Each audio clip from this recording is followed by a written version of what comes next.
আপনি কি কখনো ভেবে দেখেছেন আপনার জীবনের কঠিনতম মুহূর্তগুলো কি আসলেই কেবল দুর্ভাগ্য, নাকি এগুলো খুব যত্ন করে সাজানো কিছু আধ্যাত্মিক শিক্ষা?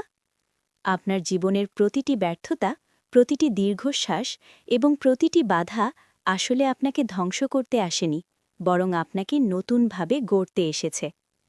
আমরা যেগুলোকে সমস্যা মনে করি সেগুলো আসলে এক একটি অদৃশ্য শ্রেণীকক্ষ।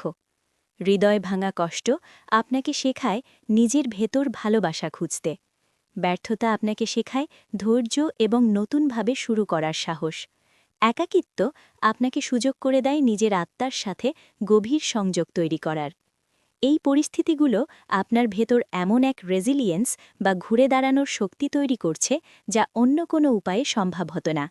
সৃষ্টিকর্তা আপনাকে কোনো কঠিন পরিস্থিতির মধ্য দিয়ে নিচ্ছেন, মানে আপনার ভেতরে বড় কোনো পরিবর্তন আসার সময় হয়েছে। তাই পরের বার যখন কোনো বাধার সম্মুখীন হবেন, নিজেকে প্রশ্ন করুন, আমার সাথে এমন কেন হচ্ছে? এর বদলে প্রশ্ন করুন, এই পরিস্থিতি আমাকে কি শেখাতে চাইছে? দেখবেন আপনার জীবনের প্রতিটি ধূলিকণায় লুকিয়ে আছে এক গভীর আধ্যাত্মিক সংযোগ যা আপনি আগে কখনো অনুভব করেননি। আপনার জীবনের কোন কঠিন সময়টি আপনাকে সবথেকে বড় শিক্ষা দিয়েছে? কমেন্টে শেয়ার করুন। আর এমন আরও ইনসাইট পেতে আমাদের সাথে যুক্ত থাকুন। ধন্যবাদ।